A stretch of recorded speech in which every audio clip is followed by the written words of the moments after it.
The federal ఆంధ్రప్రదేశ్కి స్వాగతం.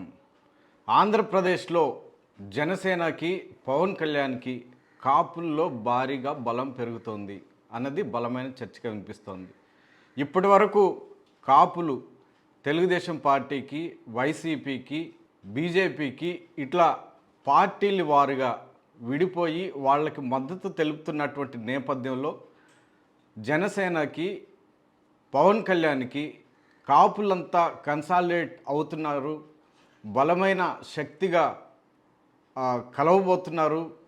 జనసేనకి, పవన్ కళ్యాణ్కి భారీగా మద్దతు తెలుపబోతున్నారు, అండగా నిలవబోతున్నారు అన్నదైతే బలమైన చర్చగా వినిపిస్తోంది. గత కొద్ది కాలంగా కాపులు చుట్టూ జరుగుతున్నటువంటి ఈ రాజకీయ పరిణామాలు ఒకసారి పరిశీలిస్తే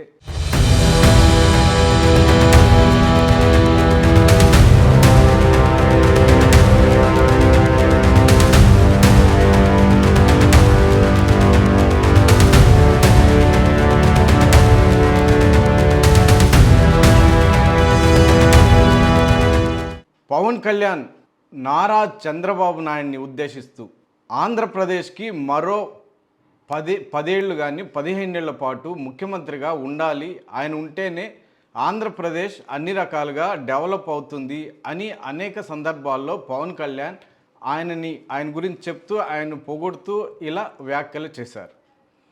అయితే ఈ వ్యాఖ్యల వెనుకాల పవన్ కళ్యాణ్ ఎత్తుగడలేంటి, వ్యూహం ఏంటి అన్నదే ఇప్పుడు ప్రధానమైన కీలకమైనటువంటి చర్చ. పవన్ కళ్యాణ్ కావాలనే ఇలా చంద్రబాబు నాయుడిని ఉద్దేశిస్తూ మాట్లాడారా, ఆయనని పొగుడుతూ మాట్లాడారా, లేకపోతే ఆ మాటలు వెనకాల కాపులను ఒక తాటిపై తెచ్చే వ్యూహం ఉందా? ఇప్పటి వరకు పార్టీల వారీగా విడిపోయి ఉన్నటువంటి కాపులని ఈ విధంగా ఇలాంటి వ్యాఖ్యలు చేస్తే కాపులంతా ఒక తాటిపైకి వస్తారా అన్న ఉద్దేశంతో పవన్ కళ్యాణ్ ఏమైనా ఇలాంటి వ్యాఖ్యలు చేశారా అన్నదైతే ఇక్కడ కీలకమైన ప్రశ్నగా చర్చగా ఉంది. పవన్ కళ్యాణ్ బీజేపీకి ఎప్పుడైతే దగ్గరయ్యారో 2024 ఎన్నికలకు ముందు ఆయన బీజేపీకి దగ్గరైన తర్వాత ఆయన మాట్లాడుతున్నటువంటి మాటలు కానీ, ఆయన ప్రస్తావిస్తున్నటువంటి అంశాలు కానీ, వాటి వెనకాల ఉన్నటువంటి ఎమోషన్స్ కానీ, భావోద్రేకం కానీ, ఎత్తుగడలు కానీ, వ్యూహం కానీ ఇవన్నీ మారాయి. పవన్ కళ్యాణ్ బీజేపీ అడుగుజాడల్లో బీజేపీ వ్యూహాలు ఎలా రచిస్తుందో అదేవిధంగా ఆ డైరెక్షన్లోనే పవన్ కళ్యాణ్ ఆంధ్రప్రదేశ్లో వ్యూహాలు ఎత్తుగడలు వేస్తున్నారు.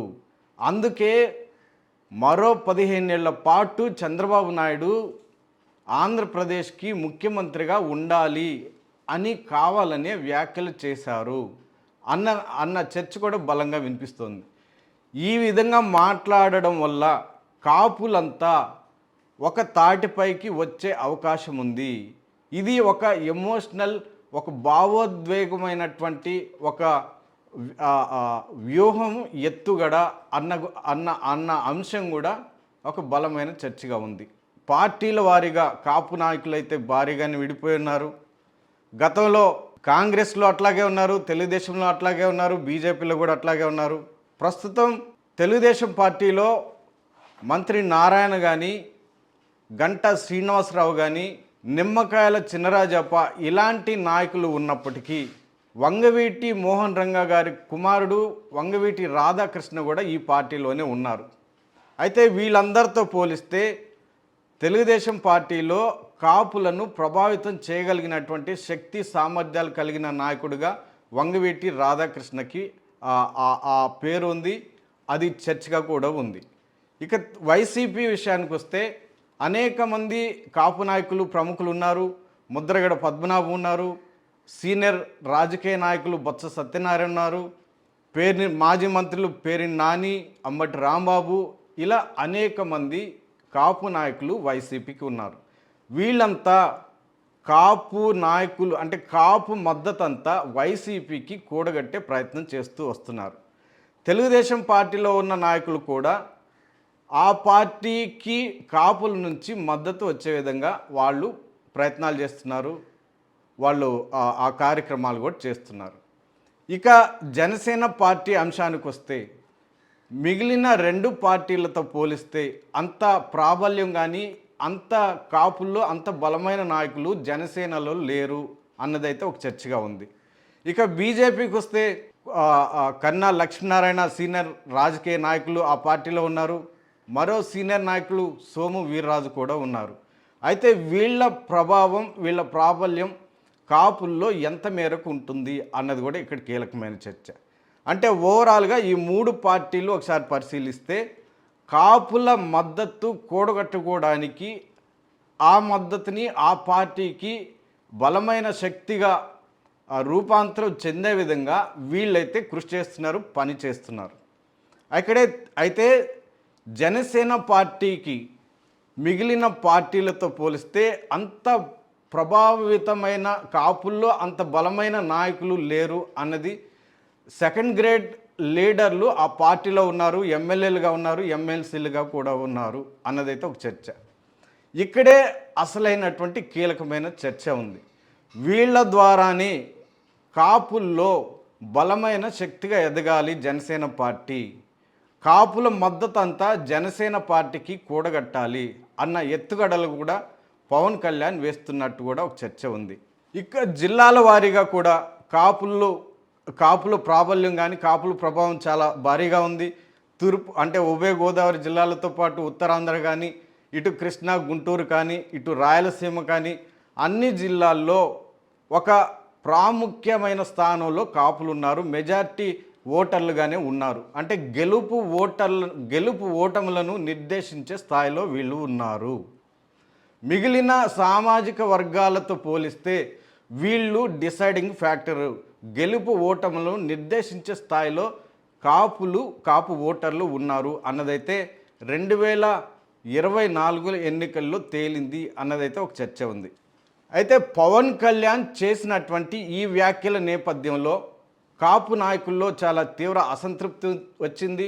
బయటకు వచ్చి ఆయనని విమర్శించే ప్రయత్నాలు చేశారు. దీనిని వైసీపీ ఎన్కాష్ చేసుకునే ప్రయత్నం చేసింది. వాళ్ళు ఒక కాపు ఆత్మీయ సమ్మేళనం పేరుతోటే ఒక సమావేశాన్ని ఏర్పాటు చేశారు.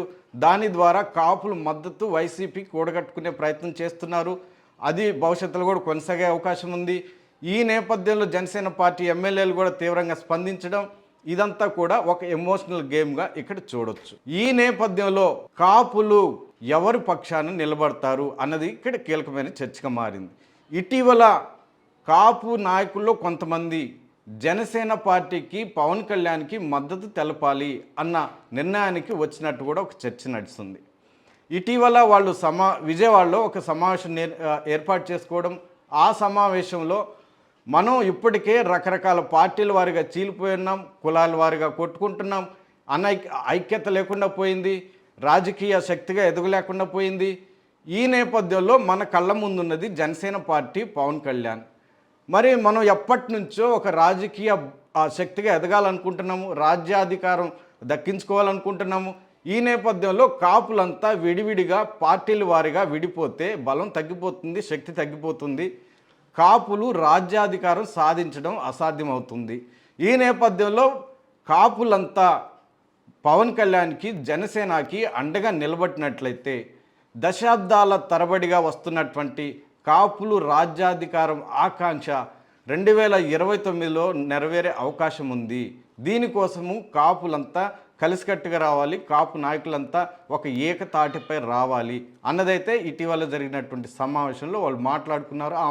ఆ మేరకు వాళ్ళకి నిర్ణయానికి కూడా వచ్చారు అన్నదైతే ఒక చర్చగా ఉంది. సో ఈ నేపథ్యంలో ఓవరాల్గా ఈ ఎపిసోడ్లో కాపులు ఒక బలమైన శక్తిగా 2029లో ఏర్పడబోతున్నారు. వాళ్ళు ఏ పార్టీకి అనుకూలంగా మద్దతుగా ఉంటారో వాళ్ళు గెలవబోతున్నారు. ఈ నేపథ్యంలో పవన్ కళ్యాణ్కి, జనసేనకి భారీగా కాపుల్లో బలం పెరగబోతుంది అన్నదైతే కీలకమైన చర్చగా మారింది.